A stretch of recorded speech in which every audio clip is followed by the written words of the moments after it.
I stood by and allowed my wife to almost end my son's life. I was happy she did it. My son was very troubled. If you have seen the movie We Need to Talk About Kevin, it will really help to understand what I'm talking about. The only difference is that in the movie, the boy appears normal to his father and only reveals his true nature to his mother. With my son, he didn't have that mask. His insane behavior was the same with everyone. From the day he was born, my son just came out wrong. He was planned. My wife and I tried to get pregnant and were ecstatic when he was born. He was wanted and loved. We showered affection on him and really tried to give him a happy childhood. But from the day we brought him home from the hospital, he was miserable. He cried for 13 months straight. I'm not exaggerating, 13 months without a break. He cried until he had no voice left and kept crying. You could see his little face scrunched up and no sound coming out, totally hoarse.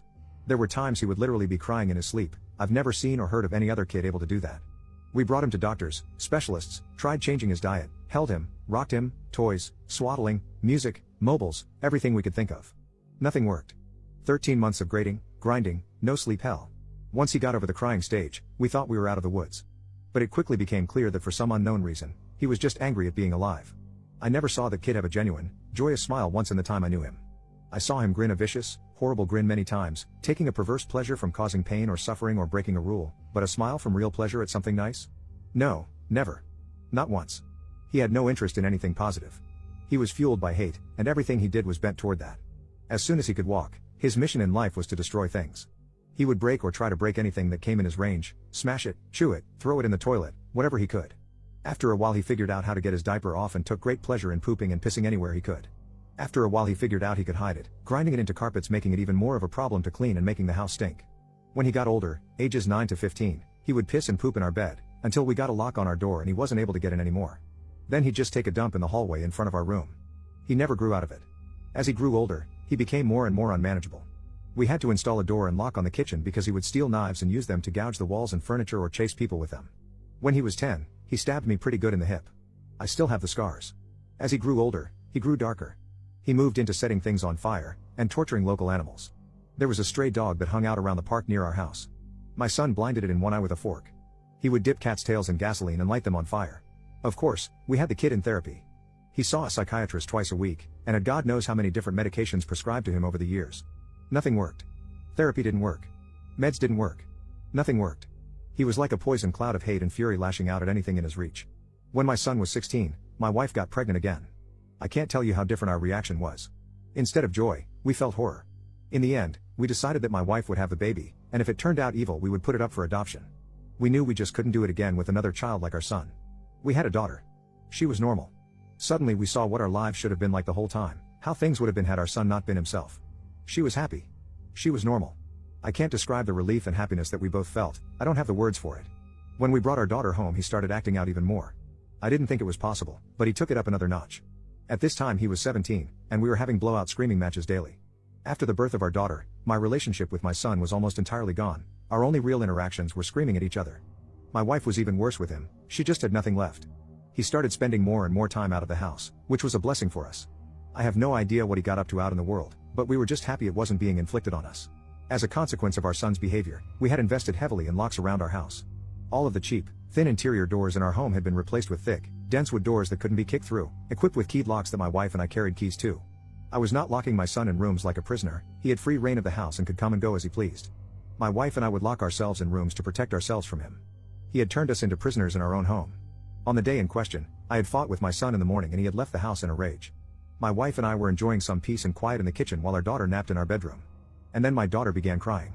Any parent who has young children can tell you, you get used to your child's cries and you can tell after a while what they need. They cry differently if they are hungry, or need changing, or are just restless and want to be held. This cry was none of those things. This cry was terror.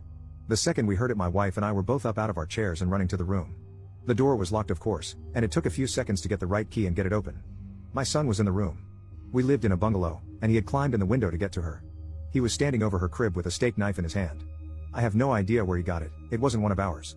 We controlled our knives very carefully and always kept them in locked drawers. I think he may have stolen it from one of our neighbors' houses. He had broken her skin twice already, once in the belly area and once on her arm. I could see blood running down. When I entered the room he was dragging the back of the knife down her face, not cutting, almost tickling her with it, teasing her while she screamed. He looked up at us and smiled. Before I knew what I was doing, I was already moving, running to put myself between them. I didn't think about it, I just moved instinctively. Even with that, my wife got there faster. It was like a movie on fast forward. She got to our son and bashed his hand away, knocking the knife across the room and then shoved him with her whole body weight, so hard that he flew away from the crib and bounced off the wall. I picked up my daughter and held her while my wife screamed us. The worst part was the look on my son's face as he stood there. Just nothing. Blank, dead, there was nothing in his eyes, no emotion. He looked like an alien to me. I watched my wife take a step toward him. I could have reached out and stopped her, but I didn't. She stepped forward again, very close to him. I could have stopped her again. But I didn't. She waited, looking at him for maybe 3 to 5 seconds without moving. And then she punched him in the face. Now until this point, you may have been picturing my wife as a typical woman, small frame, dainty, delicate. This is not the case. My wife does have a small frame, but dainty and delicate she is not, never has been since I've known her. Since her early teens, my wife has been a boxer. MMA didn't exist back then, but karate and boxing were big in those days, and my wife was a very talented amateur. Neither of us had ever laid a hand on our son in anger before, but something broke in her that day, and all the years of anger and pain and sorrow and frustration just came pouring out. When she hit him, his head snapped back and blood started pouring out of his nose. He hardly reacted, he just looked at her with this shocked expression like he didn't know how to process what had just happened. She waited another second. And then she hit him again. I could have reached out and stopped her. I could have dragged her out of the room, taken her away, calmed her. I didn't. I just stood there and watched while she systematically started to pound him to a pulp. Every time he brought his hands to cover one part, she would blast him somewhere else, body, head, over and over. He started screaming, crying out, yelling for her to stop. It's the most genuine reaction I'd ever seen him have to anything in his whole life. But she wasn't stopping. I watched her ramping up, hitting harder, faster, working him like a heavy bag. He tried to swing at her and she slipped him easily. She was on autopilot, sinking down into her training. I stood there watching for a minute. Then I turned my back on them and took my daughter out of the room. I brought my daughter to the kitchen and gave her a bath in the sink. I found that he had cut her a third time on the sole of her foot. All the cuts were superficial. I cleaned her up and held her until she calmed. I put polysporin and band-aids on her cuts. In our bedroom, I could hear my son screaming, calling my wife horrible names, telling her he would cut her head off and abuse her corpse. After a while, I didn't hear him saying anything anymore, didn't even hear him crying out. I assumed that he must have been knocked out. But I could still hear her beating him. That went on for a long time. Long enough for my daughter to drift off to sleep in my arms. Finally she came out and sat down across from me. Her hands were swollen and red. Her face and arms were splattered with blood. Her chest was heaving. We just stared at each other without saying anything. After a while I asked her, "Is he dead?" She looked back at me and answered, "I hope so." I nodded. I understood how she felt perfectly. I felt the same. I didn't know what to do, so we just sat there waiting silently. Eventually my wife started crying and went to take a shower. I just stayed where I was holding our daughter. After a long while, I heard moaning and sobbing coming from our room. It turned out that my son wasn't dead. I went in to see how bad it was, and it was pretty bad. I've never seen a more merciless beating laid onto anyone, before or since. He was lying on the floor, rolling around with blood leaking out of his face, lying in a pool of vomit.